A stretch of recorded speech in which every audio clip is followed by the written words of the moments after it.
Welcome to this episode of The Sun, the Moon, and the Truth. My name is Karina Guthrie. My co host is Natalie Backman, and we are very excited to welcome you here today for a conversation with Sally Kempton. Um, Natalie and I, we did and we still do jump on a call once a week. And the call is something of a hybrid of work meeting and just general life catch up and this collaborative sort of questioning of the world and our place in it and where we are on our own journeys of practice and studentship. And at some point last year, we thought, surely we're not the only ones who are asking these questions, and maybe we could invite other people into this space with us and also invite on guests who would really like to learn from and just have these conversations together. So that's what we did, and that's how this podcast was born. And we met Sally last year on a panel that we hosted, which she so very kindly agreed to participate in. We were stoked when she did. And so I'll hand over to Nat now so she can introduce Sally and begin. Beautiful. Thank you, Karina. So Sally Kempton, for those of you who might not know yet, is a legend. She is to us, very much so.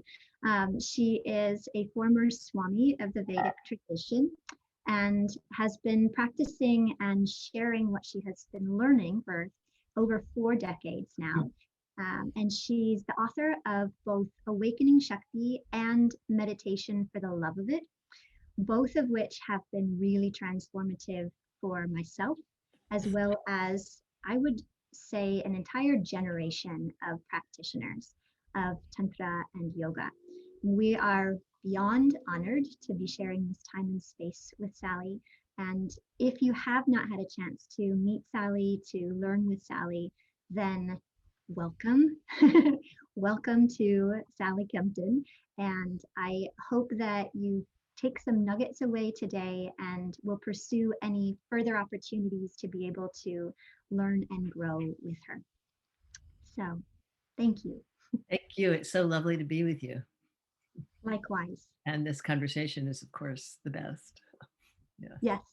Yes, it is. And we'll just dive right in. Totally. We'd love to maybe start with sort of an introduction to what brought you to the tantric yogic path. What was your sort of introduction, and maybe that moment where you went, "Ooh, wow, there's something here that I really want to pursue."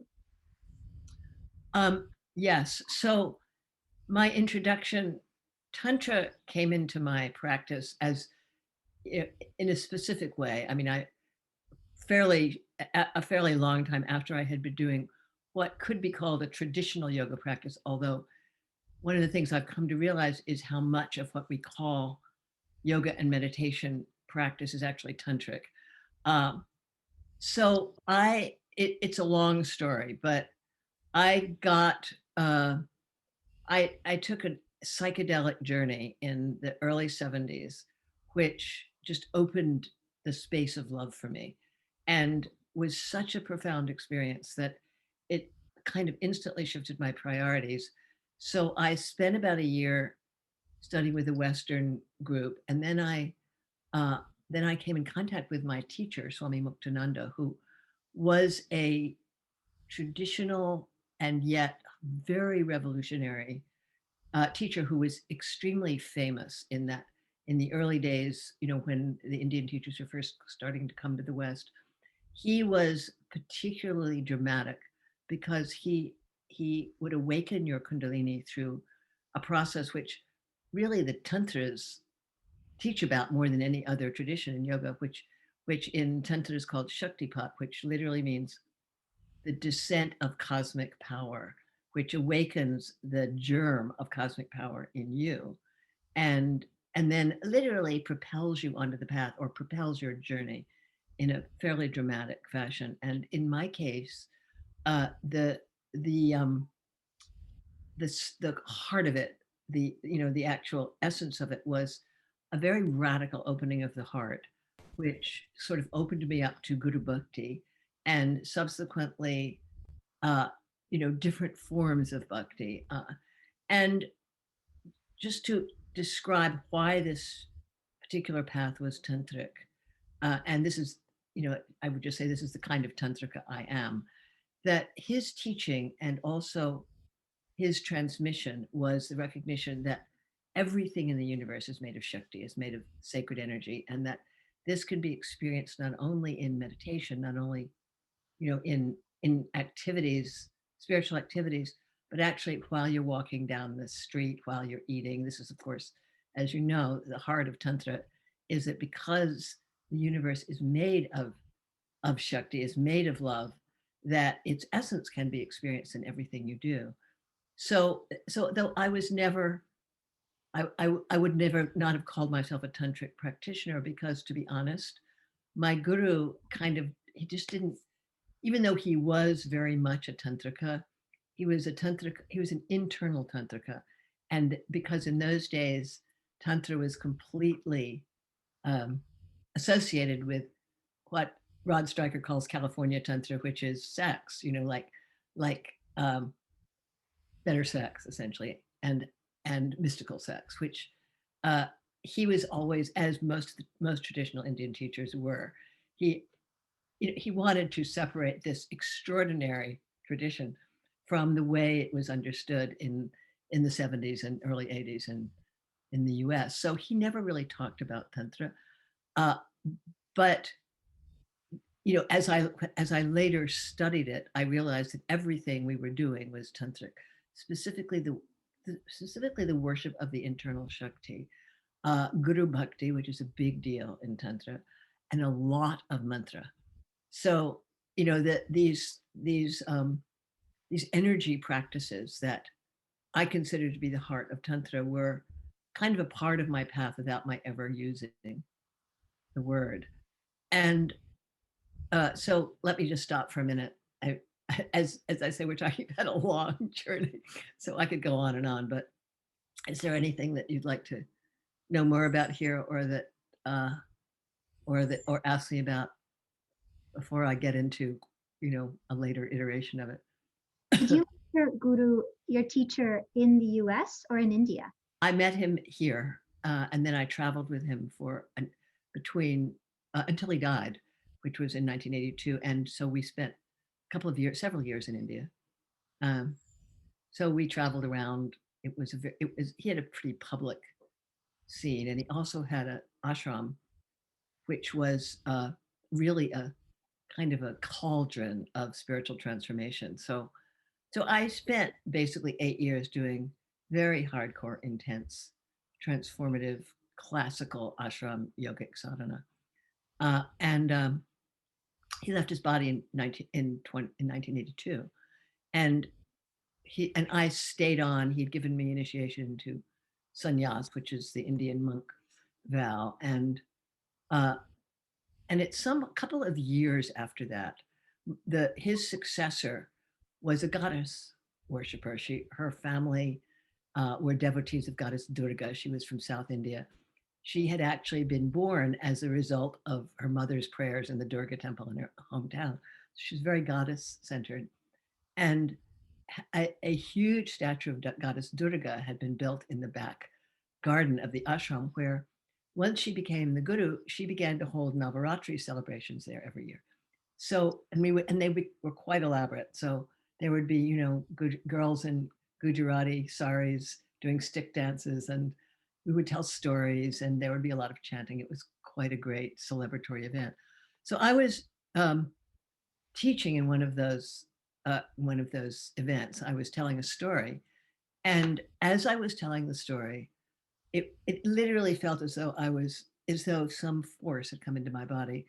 Um, I wouldn't go so far as to call it goddess possession, but it definitely just sort of threw out my normal my normal self, my normal sense of self, and sort of replaced it with this ecstatic, you know, absolutely. It's hard to find. It's like the mind was quiet, but but speaking was going on. I mean, it was very, very much an experience of being guided by Shakti in a very immediate way. And that just started a whole process of a deepening relationship with the goddess, with the Shakti. Um, my guru's tradition, his teaching, or he was a Vedantin, he was a classical Indian sannyasin. He'd received Shaktipat initiation from his guru, and his enlightenment came as a result of the sadhana that he did post Kundalini awakening. And he truly, that was the sadhana that he offered. So, and the philosophy that explained the process that had really transformed him from a seeker into a finder was Kashmir Shaivism, Trika.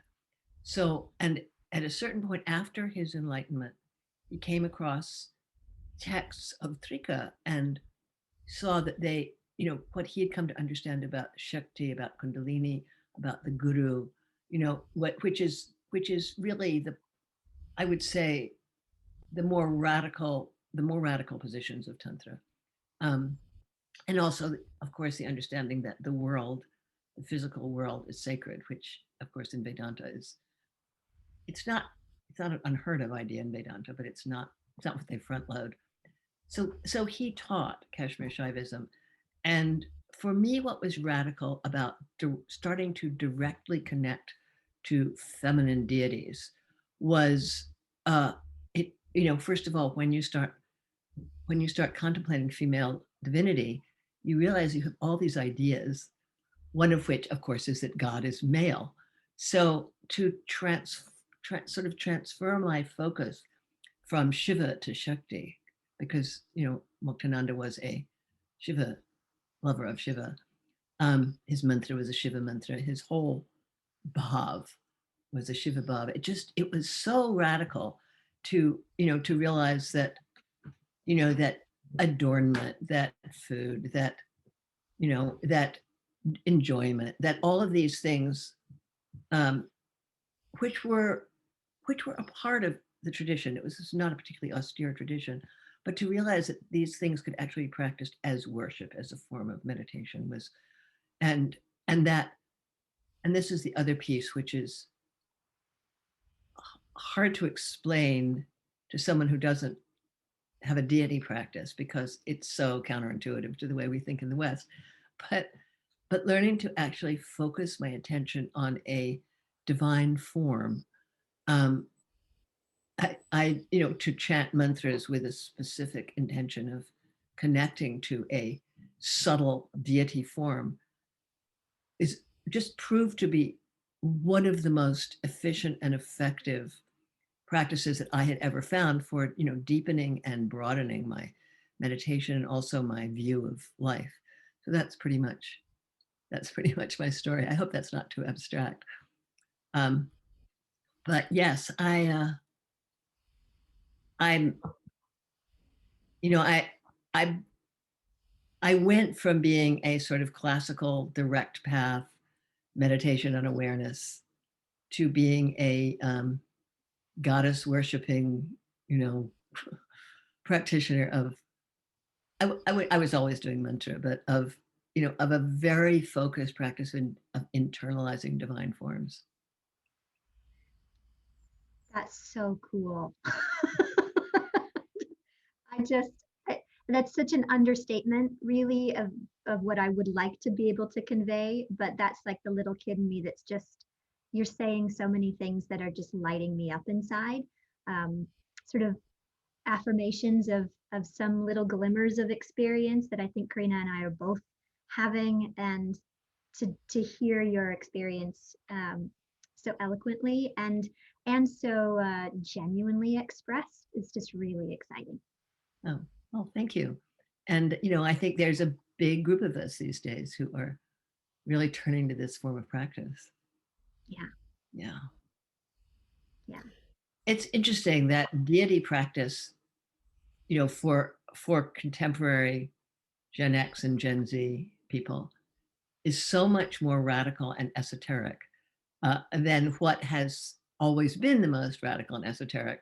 That is to say, the direct path meditation on awareness, who am I practices, which have found so much acceptance in the West and in the mainstream, and which I think is fundamentally a masculine practice, though it is direct, it totally works, it's true, all of that.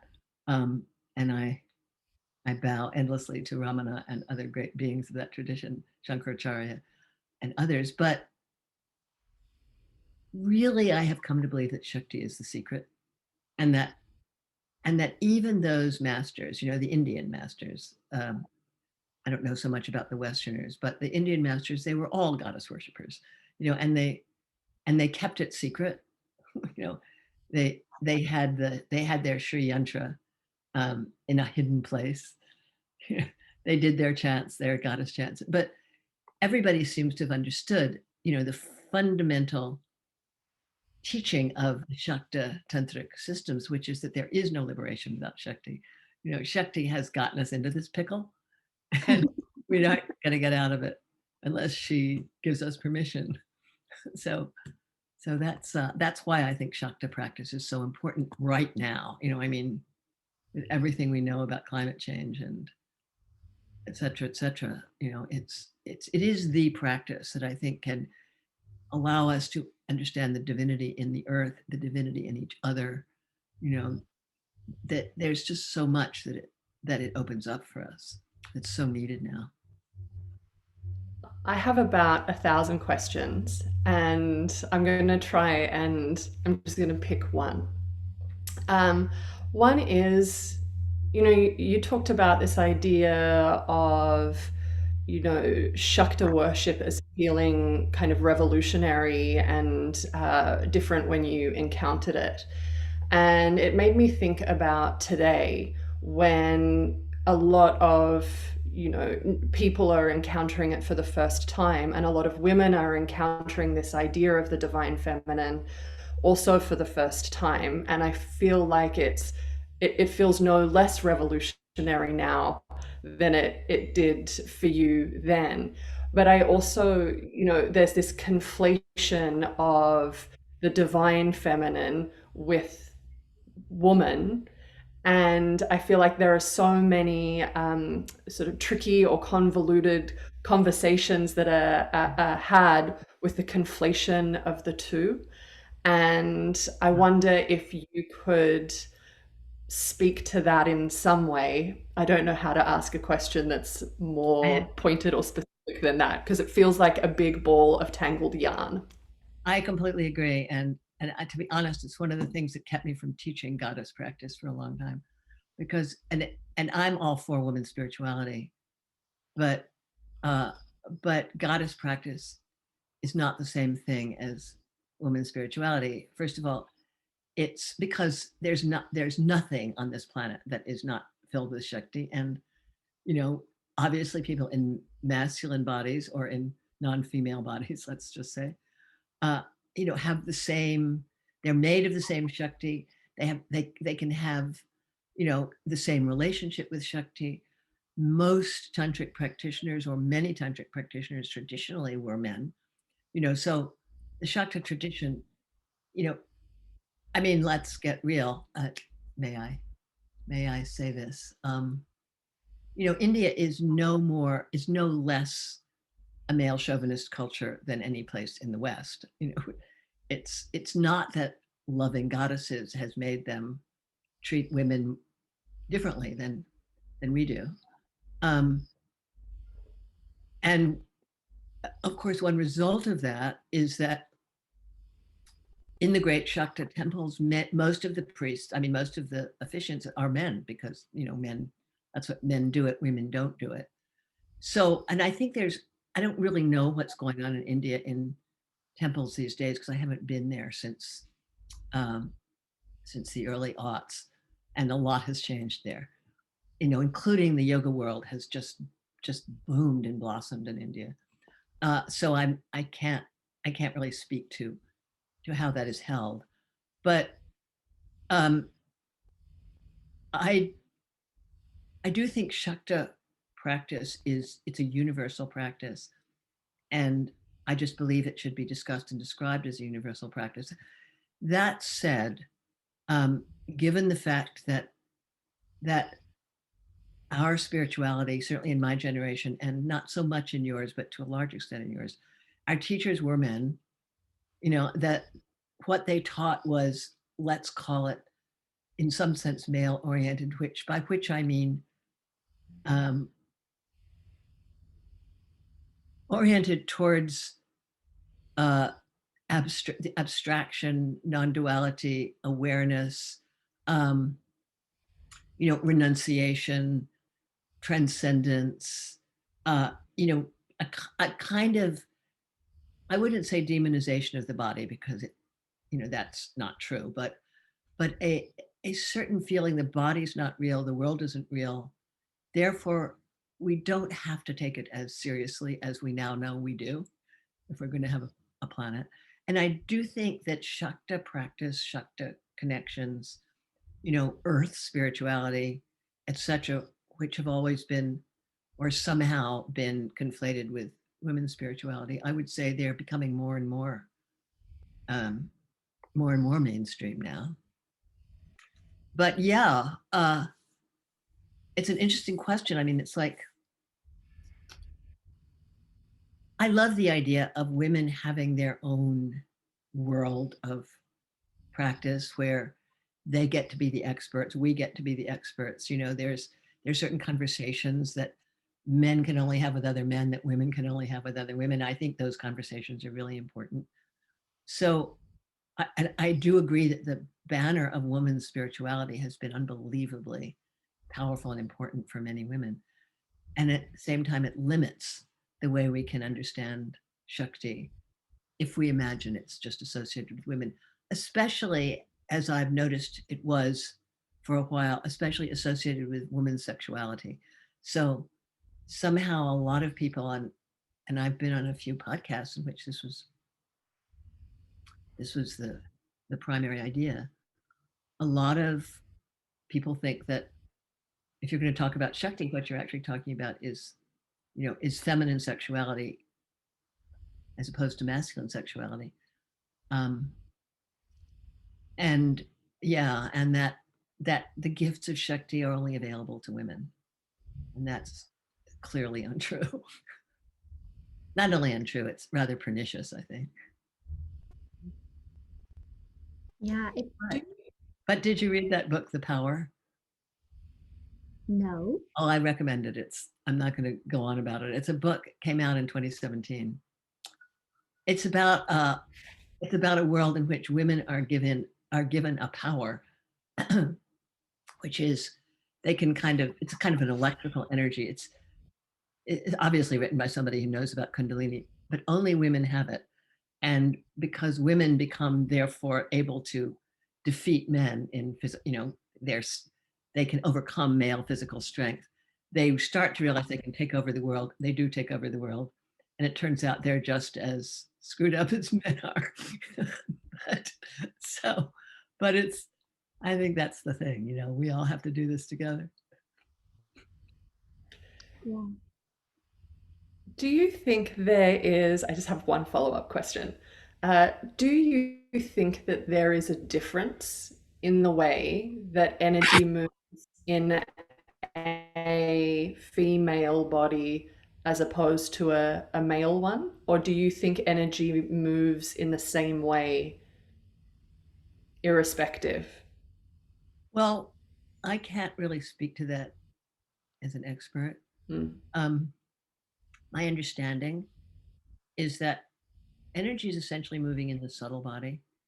And as far as I understand, the subtle body is the same. I mean, it's not, I'm sure it's individual like everything else in a human being, but it's not that it's not that the women have one subtle body and men have another. Now, how the Shakti moves, relating to menstruation and childbearing, um, to be honest, I've never had a child.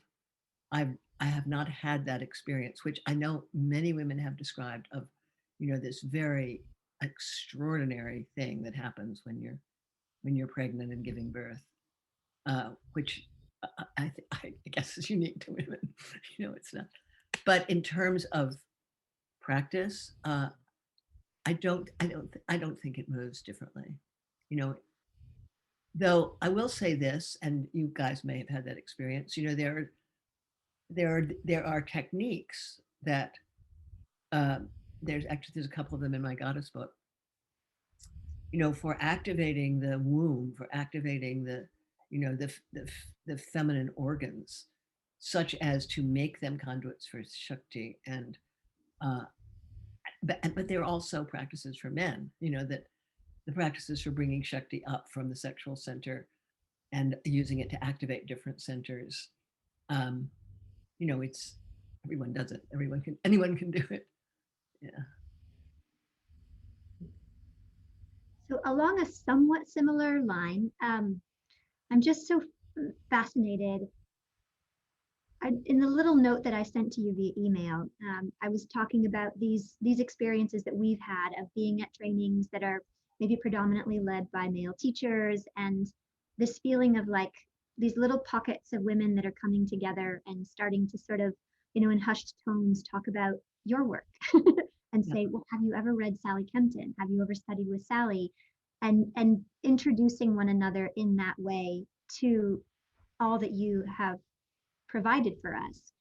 And it makes me wonder if there was anyone like that for you that you could look to. No. I mean, except let me really think about that. Um, well, I would say in my relationship with Swami Muktananda's successor, who whose approach was to life itself, has certain feminine qualities, like, you know, the importance of kindness and actually taking care of the physical world. And so she is kind of a role model for, you know, of someone who is kind of embodying Shakti. So in that sense, yes, and she was of course very influential for me because I was with her for quite a while. Um, so yeah, I would say that if I had a mentor, it would be her. I now meet women. I mean, there are some women whom I've come to know, many of them in the yoga world, who I do think are very seriously incarnating, you know, feminine feminine spirituality in their bodies. And they've been quite influential for me, you know, just as friends and peers and people to talk to. But I have to say, I'm mostly interested in the mystical aspects of it, not so much in the, you know, in the physically yogic aspects of Shakti. Um, and I don't consider myself an expert, possibly because I'm physically lazy. So I've never done a rigorous. I do a physical yoga, you know, hatha yoga practice and Tai Chi practice, but it's never been my main practice. And you know, people who really go into it and really, you know, find the micro movements and the, you know, feel into the energy flows and the prana flow in the physical body have a level of expertise at that I'm in awe of. So another question that we were curious about was, for those of us that do look to you as a role model, someone that's further along on the path than we are, if you were to look back at any of those moments that seemed monumental at the time, like major obstacles, huge hurdles or trials that you had to work through, that maybe in retrospect you might have some advice about to those of us who are coming up to them, perhaps? Do you have any words of wisdom to share with us? Um, what I'm going to say is, uh, yeah, I do. So there's a couple of things, and especially if you're practicing with an awake Kundalini, you're going to experience turmoil. You know, we call it the Kundalini roller coaster, where at one moment you're ecstatic, you're surrendered to God, all of your relationships are going great.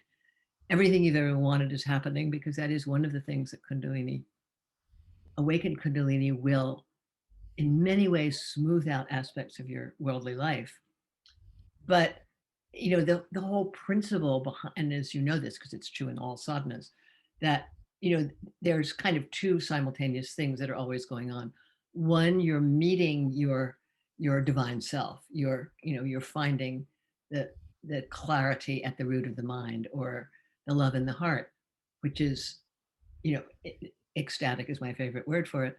But then on the other hand, you're seeing all of your dreck, all your schmutz, all of the anger, the grief, the confusion, all this stuff that we all have buried in our subtle system, that form the blueprint for our destiny in this lifetime. And part of the job of Kundalini, as I know is to clear it out. So, and this is something that if you don't have guidance, if you don't have a peer community, if you haven't, if you don't have, thank God now there are books that you can read that help. But not a lot of the calls and emails that I get from people who I don't know are people who've had a Kundalini awakening and think they're going crazy, or don't understand what's happening. And I'm one of the people that that it's suggested that you talk to about it. So that's the main thing, is that when your spiritual power begins to be awakened, which it inevitably will if you keep practicing, just understand that, uh, first of all, it's going to bring up a lot of things that you may not want to look at.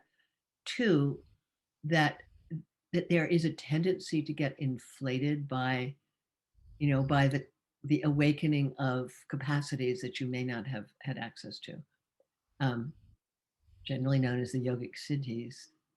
And a lot of people get into trouble with that one because they haven't been fully cooked. In Sanskrit, there's this wonderful slang phrase. It's in Hindi actually.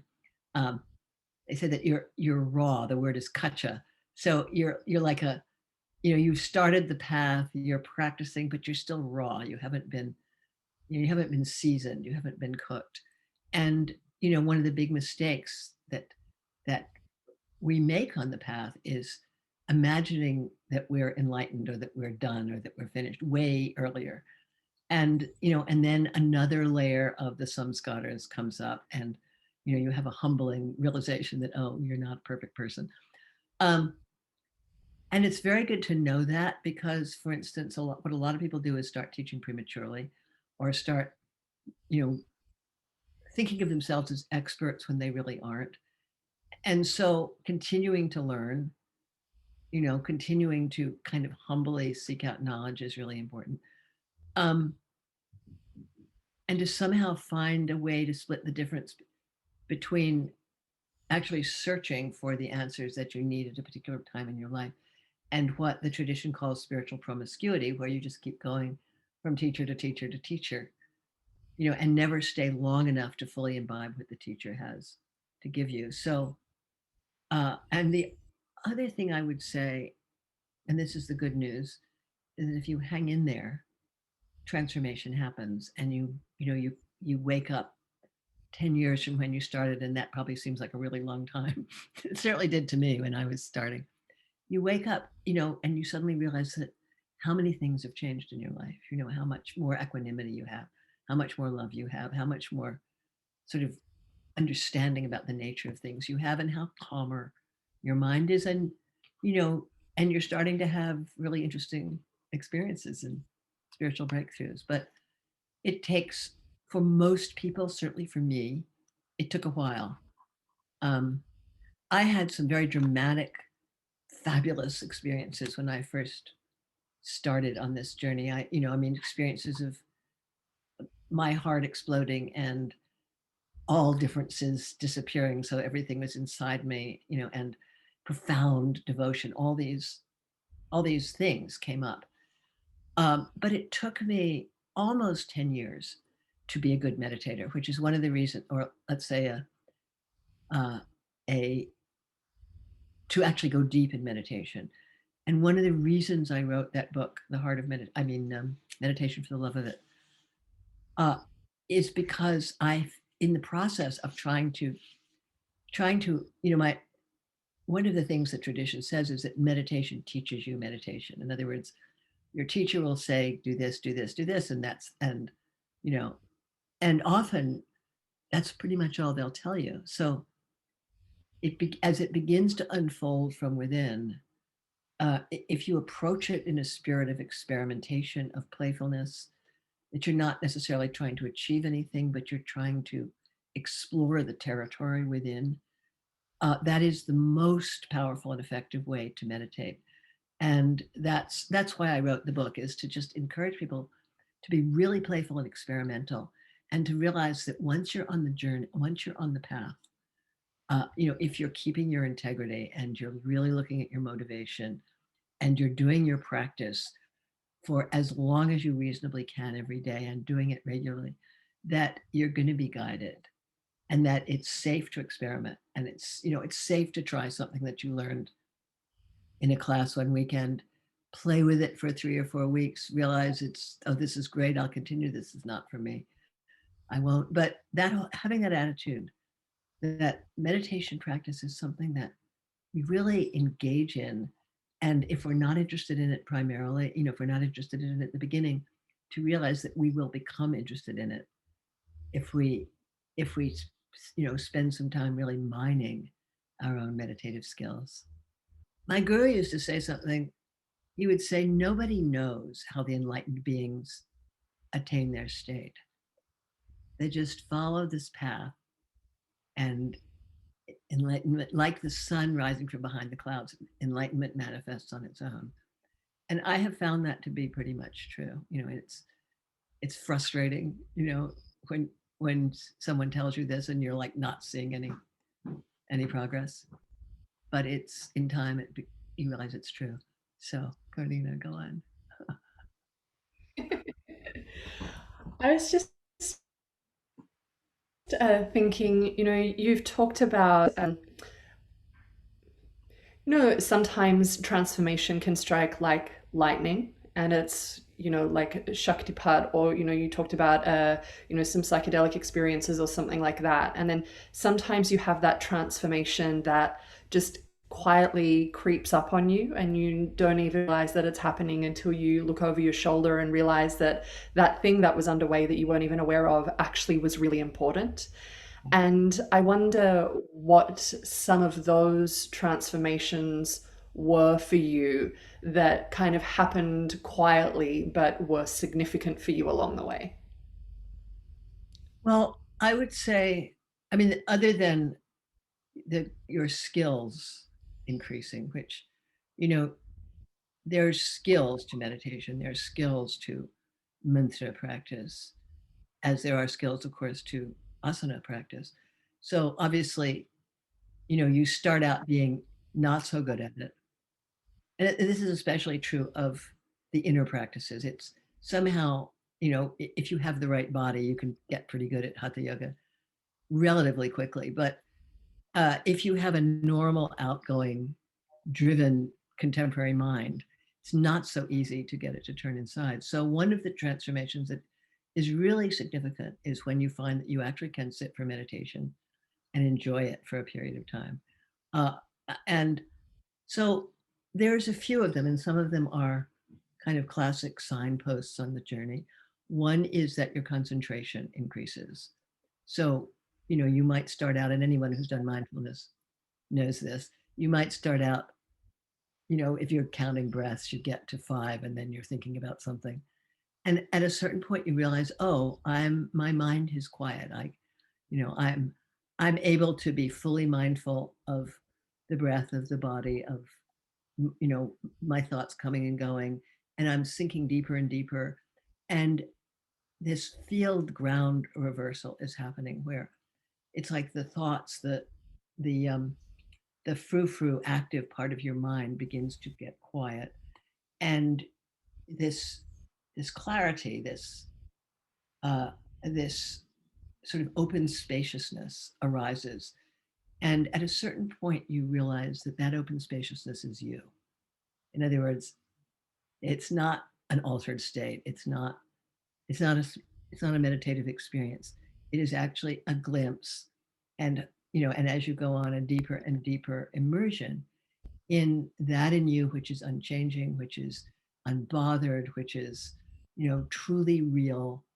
And the more that part of you um, comes forward, as it were, and it becomes easier and easier to identify with that. So then at a certain point, you're walking around, you're having a tough day, you know, you're in the middle of a fight with your teenager, and and then you can turn your mind inward and meet that aspect of you and act from there. And I would say, in terms of what really changes your life, that is probably the most powerful transformation that I know, is that once you start to identify with that spaciousness, whose nature is love, which is aware and loving, then then your life is good life, no matter what's going on. So that's one of them. Another that I have found very important is, let's see how to put, I mean, the word I'm going to use is devotion, but that's such a hard word to understand. But, to kind of be able to look around you. I was just, a friend of mine is here. We were just taking a walk in a wilderness park near where I live. And, it's perfect summer day in Carmel Valley, California. And the feeling of, the wind meeting the grass, meeting the trees, meeting our skin. It's like you're just going, oh my God, this is like love flowing, you know. And that's the result of practice. And that's not, and it becomes normal. It's not, it becomes not a good day, but your normal day. And then maybe there's a bad day when you're not feeling it, but your normal state is that affectionate sense of awareness. And I would say,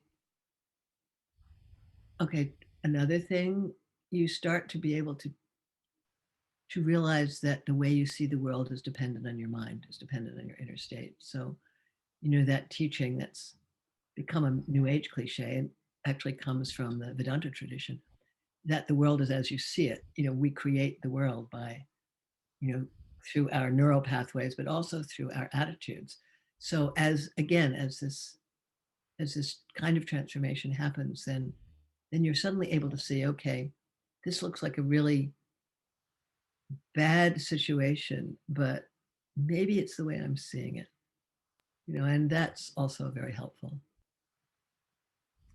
So those are, understanding what the mind is, experiencing what the mind really is, a state beyond the mind, and being able to experience the world from a state of, kind of devotional love for everything. Yeah. And then what is enlightenment beyond that? I would say that's a very good question, because I mean, there are obviously layers and layers and layers of enlightenment. Um, well, there's some different stations of it, and some of the traditions actually give very useful lists of the different stages. But I would say one of the main stages is when you're able to both completely lose the world. In other words, to become completely internalized in the state that's called nirvikalpa samadhi, where there's actually no inside, no outside.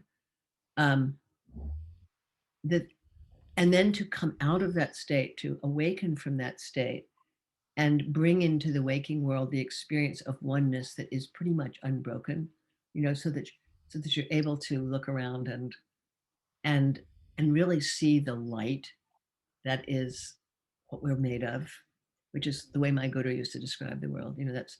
It's a particular kind of enlightenment, where it's literally a state of enlightenment where you look at the trees and you see the trees as God, and you look at another person and you see the other person as God. I've had a couple of moments of that, but I would say that's an ambition that I'm holding on to. For that to be one's only reality just seems like that's worth all this work. Yeah. Yeah. And it's so nice to know that all of the steps along the way are beautiful as well. That it's not just we want to go from 0 to 60, it's enjoying this whole process and all of the layers that are revealed along the way.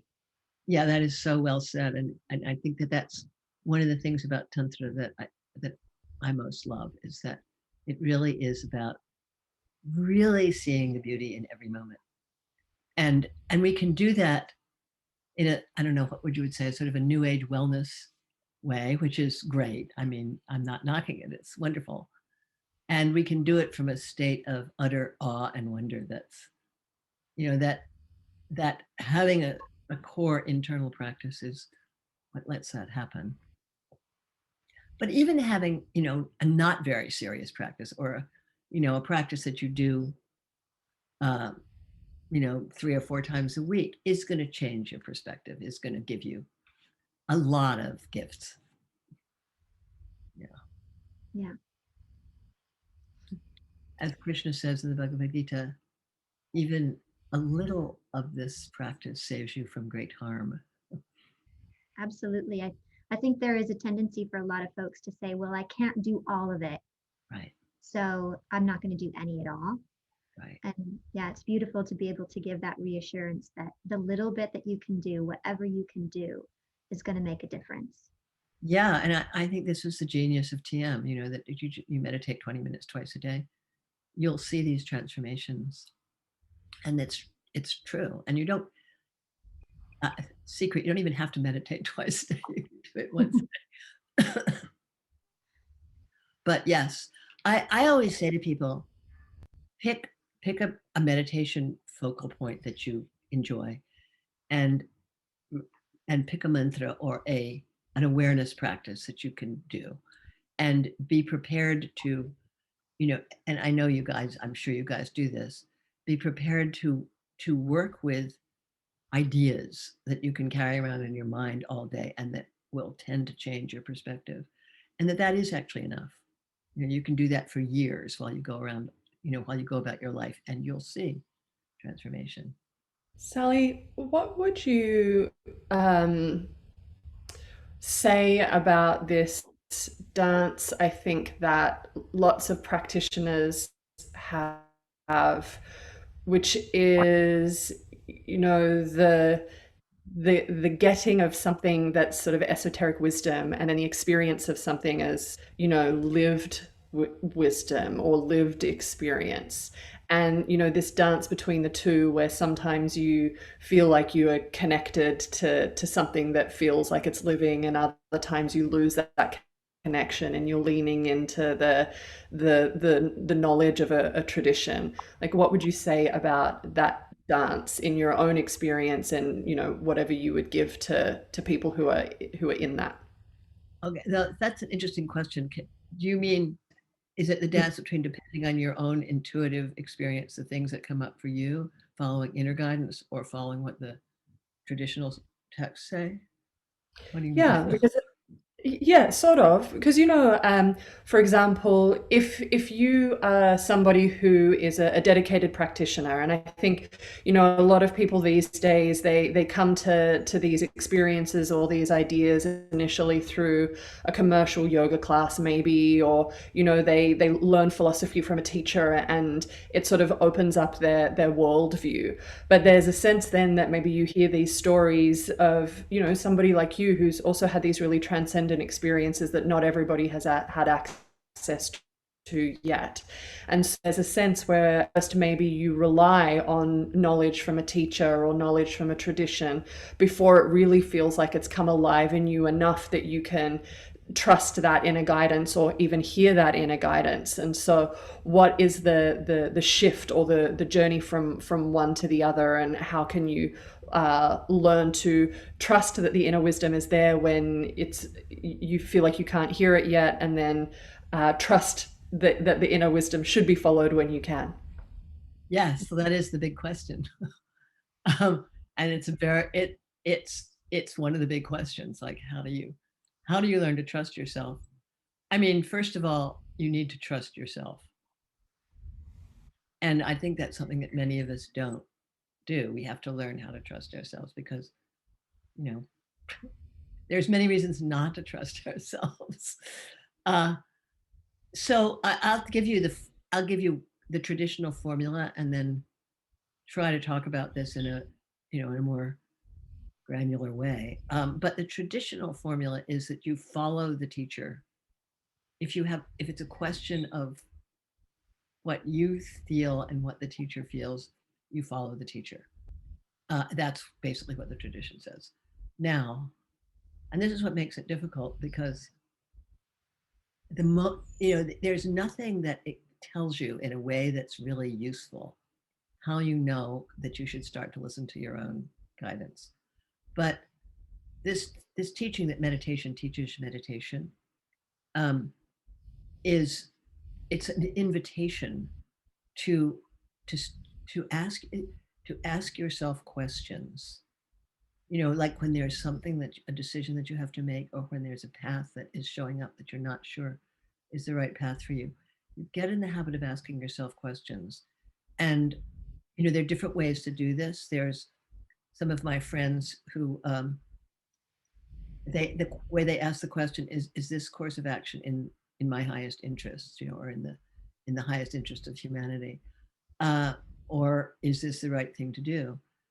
So so you ask the question, and this is what I do, and then you write down what comes up, and then you sit and you really get as deep inside as you possibly can, and then you start to write with your non-dominant hand. And this is a practice anybody can do, and it's kind of astonishing. uh, and you just decide what comes out I'm going to trust. And then the question is, are you going to do it? And some things are not so hard to do, and some things feel really counterintuitive. And this is where the only way to find out is to try it and see what happens. Essentially, it's you if you don't know what to do, pick a side, do it, and if it doesn't work, change. This is a trial and error life. But the thing is, what the thing about following the scriptures, I mean, there's certain things that the traditional texts say, like keep good company, you know, get up early and do your practice, practice nonviolence, tell the truth. These things, which, yes, we can circumstances alter cases, but generally speaking, if you're following the yamas and niyamas, uh, then and actually following them and not trying to fudge it, then when you start asking these questions, what's the right thing to do now? I mean, let's just take a nitty gritty example, such as, should I tell my friend that I saw her husband having coffee with another woman? Is this something that truthfulness requires that I tell her? Or is their marriage in such shape that if I brought this up, it would cause a bloodbath? And that's a real issue. Do you tell the truth or do you not in those situations? And that's where the rubber meets the road in making these kinds of decisions. And you don't always make the right one. So, and it's interesting what the scriptures would tell you in such a case. And I've researched this kind of question a lot. Generally speaking, the yogic approach to dicey situations is back off, don't get involved. which is which is which is interesting. I have one more question. Yes. And this one is a what feels like a tricky or sticky one, for me, for us. And it has to do with navigating the world of East meets West. We're in a conversation here with 3 white Western women about these incredible ancient Eastern philosophies and practices. And you've been navigating this territory longer than we have, and in a more, I think, well, you've spent a considerable amount of time in India with an Indian teacher. And we're that much further removed at this stage of the game. Most of our teachers up to this point have been white Westerners.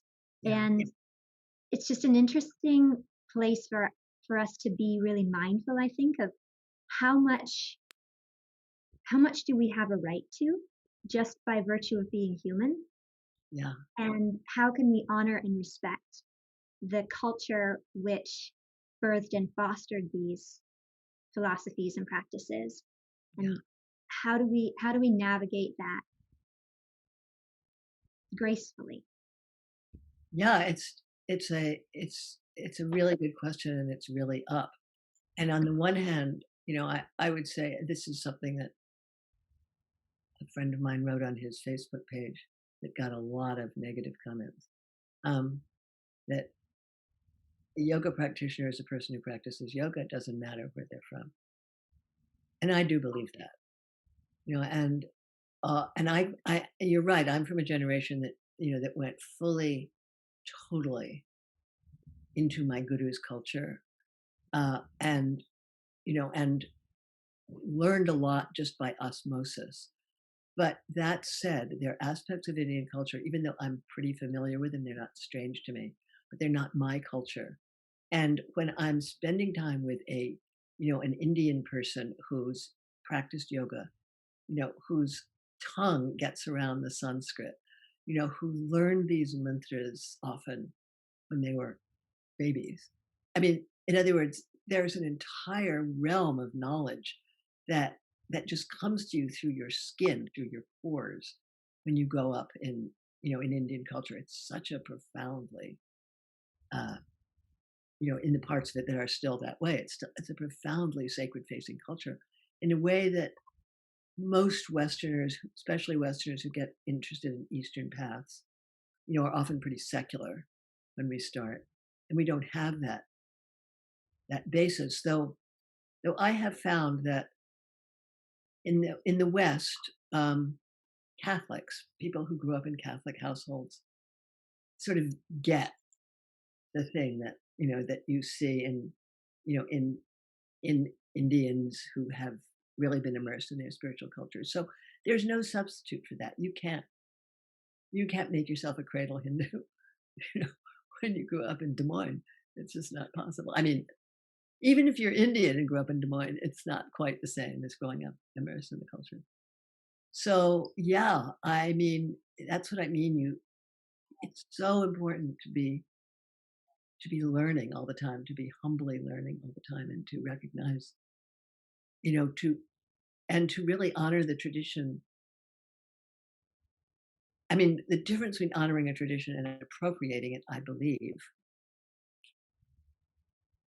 and I've done this myself, so I understand why people would do it. You find a practice that you really like, that you really think is cool, and you decide to do it, and you haven't been trained in it, and you don't know its history, and you get, you internalize it a bit, and then you often start teaching others. Sorry, there's this is Garden Day. Is it okay? Can you hear me?